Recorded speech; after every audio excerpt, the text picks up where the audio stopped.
सकते हैं, लेकिन ये आप जरूर याद रखिए कि सबसे पहले आपने डेफिनेशन लिखनी है, फिर एक्सप्लेनेशन, फिगर, यूनिट, स्केलर और vector quantity denoted by or mathematical point. तो आपने सिर्फ एक दफा ये चीजें याद करनी है, 1 2 3 4 5 6 7। सो किसी भी फिजिकल क्वांटिटी को आपने ये कोशिश करनी है, ठीक है भाई। अब बच्चों को सबसे बड़ा मसला यहाँ पे हो जाता है कि भाई जब उनसे सवाल किया जाता है तो वो उनको से सब कुछ आ रहा होता है, लेकिन उनको ये नहीं पता होता कि हमने अब लिखना क्या है। तो जब आपको ये 7 पॉइंट या इस तरह के जरूरी के साथ हो, ये 9 भी हो सकते हैं, 11 भी हो सकते हैं, depend on the physical quantity कि जो फिजिकल क्वांटिटी किस तरह है, या अगर कोई इक्वेशन है या कोई इस तरह की कहानी है, तो आपने ये सब कुछ लिखना होता है और ये होता बहुत आसान है। अस्सलाम वालेकुम, सीखो फख्र के साथ मैं हूं फख्र आलम। ग्रेड और कंसेप्ट सीरीज में आपको खुशामदीद कहते हैं। हमारी कहानी चली आ रही है काइनेमेटिक्स के बारे में, और काइनेमेटिक्स के डिफरेंट जो है 5 पॉइंट हमने डिस्कस करने थे। उनमें सबसे पहले जो था वो पोजीशन, फिर जाते जाते डिस्प्लेसमेंट, डिस्टेंस, वेलोसिटी, और फिर उसके बाद जो है स्पीड और एक्सीलरेशन। तो उसमें हमारी बारी आती है डिस्प्लेसमेंट की और डिस्टेंस की। So now what is distance? This is the question of the day. भाई distance is basically the length between two points के दो पॉइंट्स है, लेट्स सपोज उसके बीच के फासले को the length between two points is term as to be the distance. Now जब आप इसको डिफाइन कर देते हैं तो मैं इसकी डेफिनेशन बहुत छोटी लिखता हूँ। आपने अगर एग्जाम में लिखना हो तो प्लीज अपने राइटिंग स्किल्स को बढ़ा दीजिए, और आपने लिखना है the length between two point is term as to be distance, या इज कॉल्ड एज डिस्टेंस। यानी आप बात पूरी किया करें। आप वहाँ पे जो है आपने कोई कैमरा नहीं लगाया हुआ है कि भाई जो है उसको वो आपको फोकस करेगा और आपके जो है एग्जामिनर को सारा पता चलेगा। तो the length between two point is called distance. अब जब भी आप किसी फिजिक्स में किसी फिजिकल क्वांटिटी को डिस्क्राइब करे, एक्सप्लेन करे, या इस तरह की कहानी आपके हो, तो आपने कुछ पॉइंट करने होते हैं। सबसे पहले आपने इसको डिफाइन करना है, उसके बाद आपने इसकी थोड़ी सी एक्सप्लेनेशन देनी होती है। ठीक है भाई, एक्सप्लेनेशन के बाद अगर पॉसिबल हो तो फिगर बना ले, और फिगर के बाद जो है अगर पॉसिबल हो तो आप इसको बताएं कि भाई इसका एसआई यूनिट क्या है। तो हम कहेंगे unit. What type of physical quantity है, ये स्केलर है कि वेक्टर है? तो आप इन दोनों में से एक का बताएंगे कि भाई इट्स अ स्केलर क्वांटिटी और इट्स अ वेक्टर क्वांटिटी। और ये बताने के बाद आपने बताना होता है कि भाई it is denoted by what. ठीक है भाई, तो हम यहां पे आ जाएंगे कि इट इज डिनोटेड बाय, और इसके बाद आ जाता है इसका मैथमेटिकल फॉर्म। अब ये जरूरी नहीं है कि भाई आपने मैथमेटिकल इधर हो तो इधर कभी भी नहीं कर सकते, इधर भी हो सकता है। ठीक है भाई, या ये फिगर इधर है तो यहाँ पे नहीं हो सकता है, ये आगे पीछे हो सकते हैं, लेकिन ये आप जरूर याद रखिए कि सबसे पहले आपने डेफिनेशन लिखनी है, फिर एक्सप्लेनेशन, फिगर, यूनिट, स्केलर और vector quantity denoted by or mathematical point. तो आपने सिर्फ एक दफा ये चीजें याद करनी है, 1 2 3 4 5 6 7। सो किसी भी फिजिकल क्वांटिटी को आपने ये कोशिश करनी है कि ये आप याद कर लें। ठीक है भाई। अब बच्चों को सबसे बड़ा मसला यहाँ पे हो जाता है कि भाई जब उनसे सवाल किया जाता है तो वो उनको से सब कुछ आ रहा होता है, लेकिन उनको ये नहीं पता होता कि हमने अब लिखना क्या है। तो जब आपको ये 7 पॉइंट या इस तरह के जरूरी के साथ हो, ये 9 भी हो सकते हैं, 11 भी हो सकते हैं, depend on the physical quantity कि जो फिजिकल क्वांटिटी किस तरह है, या अगर कोई इक्वेशन है या कोई इस तरह की कहानी है, तो आपने ये सब कुछ लिखना होता है और ये होता बहुत आसान है। देखिए, अब आपने कहा लेंथ बिटवीन टू पॉइंट्स, तो अगर आपने फिगर बनानी है तो बहुत आसान है। ये पॉइंट ए हुआ, ये पॉइंट बी हुआ, अब इसकी बीच का ये फासला जो है ये, या इधर से हो कि इधर ये फासला, ये इस तरह की लेंथ, या इस तरह के बंदा जाए और ये वाला फासला, या इस तरह बंदा आए ये वाला फासला, या बिल्कुल किसी भी तरीके से, या बिल्कुल इस तरह आ जाए, या इस तरह गोल गोल करके आ जाए। जिस तरीके से भी आ जाए, डायरेक्ट आ जाए, किसी भी तरीके से आ जाए, तो इसको हम बोलते हैं the length between 2 point and this is what we call the distance. अब आपने क्या करना है, इसका एस आई यूनिट बताना था। यूनिट से मुराद इसका होता है एस आई यूनिट। सो इसका एस आई यूनिट है, S I unit of distance is metre. और आपने ये भी बताना होता है कि it is denoted by M. ठीक है, तो आपने लिखना होता है डिनोटेड बाय एम। अब क्योंकि इसके कोई डायरेक्शन की कोई कैद नहीं है, और दूसरी ये कि ये सिंपल मैथमेटिक्स रूल से हो जाता है, तो इसलिए हम कहेंगे कि it's a scalar quantity. So distance is a scalar quantity. Distance is a scalar quantity.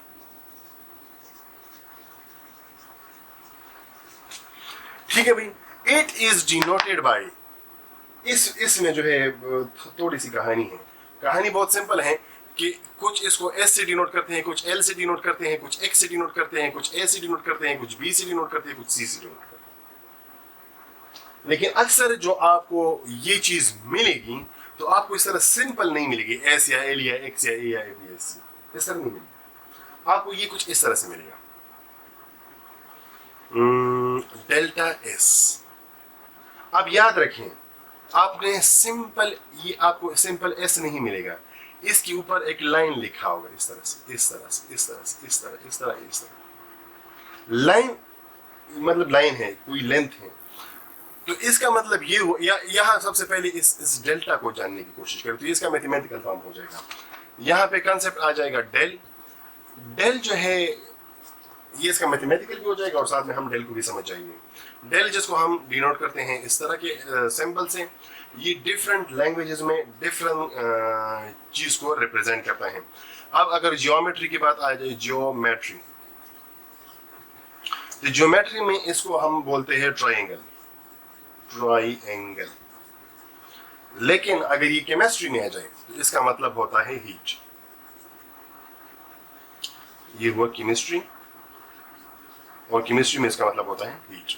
लेकिन अगर फिजिक्स में या मैथमेटिक्स में ये कहीं आ जाए, तो इसका मतलब होता है चेंज। अब ये चेंज क्या होता है? चेंज होता है final minus initial. Let suppose अगर आपसे कोई पूछे कि भाई घड़ी की कीमत क्या है, तो आप कहेंगे कि भाई लेट सपोज 1100, तो वो कहेंगे पहले से कीमत क्या थी, तो आप कहेंगे कि भाई 1000। तो आप बहुत सिंपल हैं कि अगर पहले से कीमत 1000 थी और अब 1100 है, तो फाइनल हुआ 1100, इनिशियल हुआ 1000, तो 1100 माइनस जो इनिशियल यानी 1000, तो वो हो 100। तो इसमें चेंज कितना आया? 100 का, तो हुआ वो फाइनल माइनस इनिशियल। अगर इस तरह की कहानी डेल्टा एस, तो इसका मतलब डेल्टा एस का मतलब होता है S final minus S initial. बहुत सिंपल है। ये एस टर्मिनल, फाइनल को आप टर्मिनल का लफ्ज़ भी सुनेंगे, और इनिशियल को आप स्टार्टिंग पॉइंट भी सुनेंगे। अब जब ये सारी कहानी हमने कर दी डिस्टेंस के बारे में, तो सेम एज इट इज हम जो है डिस्प्लेसमेंट के बारे में आज हम प्रैक्टिस के लिए बतौर प्रैक्टिस हम ऐसे कर लेते हैं कि ये सारी चीजें पहले से लिख लेते हैं, एक्सप्लेनेशन लिख लेते हैं, और फिर जो है फिगर लिख लेते हैं। ये पहले से मैं लिख रहा हूँ, आपने ऐसे नहीं करना कि इसको लिखना है, बल्कि आपने इसको पहले याद करना है। फिगर के बाद यूनिट हो जाएगा, यूनिट के बाद ये स्केलर और वेक्टर क्वांटिटी हो जाएगा, स्केलर या वेक्टर। ठीक है, यहाँ पे हुआ ये स्केलर क्वांटिटी, और इसके बाद जो है डिनोटेड बाय। ठीक है भाई, अब डिस्प्लेसमेंट को डिफाइन करने के लिए हम बहुत सिंपल सा लिख लेते हैं कि द शॉर्टेस्ट डिस्टेंस, या डिस्टेंस का अगर आ जाए तो आप कहेंगे कि तो भाई आपने वही डिफाइन कर दिया, तो आप यानी शॉर्टेस्ट लेंगे between the final and initial point. आपकी 2 पॉइंट में फिर आप कंसेप्ट कंफ्यूज हो जाएंगे, तो आपने लिखना होता है between the final and initial point, length between final and initial point.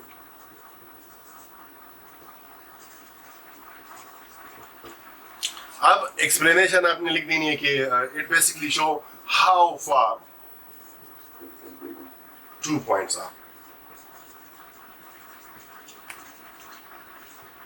यानी कि फाइनल पॉइंट और इनिशियल पॉइंट एक दूसरे से कितने फासले पर है। अब फिगर की बात आ जाती है, तो लेट्स सपोज ये हमारे पास हुआ पॉइंट ए और ये हमारे पास हुआ point B. So point A से पॉइंट बी तक सिर्फ एक रास्ता जाता है। There is only unique single way from point A to point B, जो कि ये। अब इसके अलावा दूसरा कोई सा भी रास्ता जाता हो, so that is not displacement, that could be the distance. वो फासला तो हो सकता है लेकिन उसका हटाव नहीं हो सकता, उसका फासला हो सकता है, ठीक है। अब इसका यूनिट जो है सेम मीटर है, जिसको हम एम से डिनोट करते हैं। It's a vector quantity. इसको डिनोट करते हैं सेम एज इट इज जो मैंने ये लिखा हुआ है, लेकिन फर्क सिर्फ ये होगी इसके ऊपर जो है लेंथ है और उसके ऊपर वेक्टर हो जाएगा। तो ये इस तरह हो जाएगा, it is denoted by delta S vector, delta x vector, या इस तरह जो है लेंथ या डेल्टा एल वेक्टर, या ए vector, B vector, C vector etcetera. अब ये ए बी सी आपने यहाँ पर भी सुना और यहाँ पर भी सुना। बेसिकली इसकी कहानी बहुत सिंपल है। ये अक्सर आ जाता है तो फिर बच्चे कंफ्यूज रहते हैं। ये ए बी सी ये अक्सर जो है दो लेटेस्ट पॉइंट के बीच के फासले को रिप्रेजेंट करते हैं। लेटेस्ट पॉइंट क्या होता है कि अगर कोई दो एटम्स हैं या कोई दो मॉलिक्यूल्स हैं किसी सैंपल में, तो उसके बीच के फासले को उसके जो मेन पॉइंट्स होते हैं उसको लेटेस्ट कहते हैं और उसके फासले को लेटेस्ट स्पेस कहते हैं। वहाँ पे नहीं कहती क्योंकि ये बहुत आगे की कहानी है, सेकेंड ईयर की कहानी है और आप अभी 9th क्लास में हैं। तो अगर मैं एक एग्जांपल ले लूँ, हमारे पास लेट सपोज हो जाए कोई नमक का कोई एक ब्लॉक है और ब्लॉक में तकरीबन 8 एटम हमारे पास हैं, Na Cl Na Cl Na, इस तरह यहाँ पर भी Cl और यहाँ पर Na। अब देखें यहाँ से सोडियम से इस क्लोरीन के एक्स एक्सिस के फासले को हम बोलते हैं, डिनोट करते हैं ए से, ठीक है भाई। और इसी तरह यहाँ से सोडियम के ये क्लोरीन के, अब ये टेढ़ा वाला फासला जो है ये बेसिकली टेढ़ा फासला नहीं है, ये उसका शेडो है, उसकी परछाई है, उसका साया है। तो ये जेड एक्सिस है, बेसिकली ये बाहर को आया हुआ है, ठीक है। या मतलब सोडियम से क्लोरीन की तरफ है तो अंदर गया हुआ है, ठीक है। तो इट इज डिनोटेड बाय सी। तो सोडियम से क्लोरीन तक का जो एक्स एक्सिस का फासला है वो ए है, सोडियम से क्लोरीन का जो वाई एक्सिस का फासला है वो बी है और जो जेड एक्सिस का फासला है वो सी है। जब ये सारी कहानी आपको समझ आ गई तो बहुत सिंपल सी कहानी एक आपको मजीद समझनी है, और वो ये है कि जब भी आप यूट्यूब पेज खोलें तो आप उसमें सारी वीडियो में कंफ्यूज ना हुआ करें। इसको यूज़ करने का बहुत सिंपल तरीका है कि सबसे पहले आप उस पेज को क्लिक करें और उसके प्लेलिस्ट पे जाएं। प्लेलिस्ट में जाकर आपने वहाँ पे आपने अपना काम का प्लेलिस्ट ढूंढना है और उसको प्ले करके आप वीडियो देखें। दूसरी जो सबसे बड़ी गलती बहुत बड़ी उम्र के बच्चों से हो जाती है वो ये है कि बच्चे इसको देखते तो हैं, अगर उनको मजा आ भी रहा है तो साथ में उनके पास रजिस्टर नहीं होता, नोटबुक नहीं होता। तो रजिस्टर या नोटबुक होना बहुत लाजमी है। तो साथ साथ में आप इन चीज़ को समझते जाएं। और तीसरी बड़ी गलती जो है वो ये है कि बच्चे हर जगह उनको फन चाहिए होता है, तो हर जगह फन पॉसिबल नहीं है। कभी आपको फन मिलेगा, कभी नहीं भी मिलेगा। मैं ये नहीं कह रहा कि बिल्कुल मिलेगा नहीं भाई, फन मिलता है, लेकिन इसका मतलब ये नहीं होता कि अगर आपके 40 मिनट की क्लास है तो 40 के 40 मिनट जो है आप जॉय में रहेंगे, नहीं भाई। हो सकता है पहले 15 मिनट आप जॉय करें, फिर आप बाद के जो आगे का टाइम है वो आपका बोरिंग गुजरे, या पहले का टाइम आपका बहुत बोरिंग गुजरे लेकिन आखिरी जो है वो आपको काफ़ी मज़ा आए। सो उसका मतलब ये है, उसका मतलब ये नहीं कि 40 के 40 मिनट्स आपके जो है वो काफ़ी जॉयफुल होंगे। तो इन चीज़ों को समझने की कोशिश करें, देखें, और आप ये कंसेप्ट जो है लेने की कोशिश करें। आहिस्ता आहिस्ता एक एक पॉइंट में क्लियर करते जाऊंगा और इंशाल्लाह आपकी ज़िंदगी बनती जाएगी। मैं पैसों की बात नहीं कर रहा, पैसों की बातें मैं बाद में करूँगा कि किस तरह वो बनते हैं। क्योंकि अब मैं खुद भी बनाने की कोशिश कर रहा हूँ. So wishing you best of luck. Fee Aman.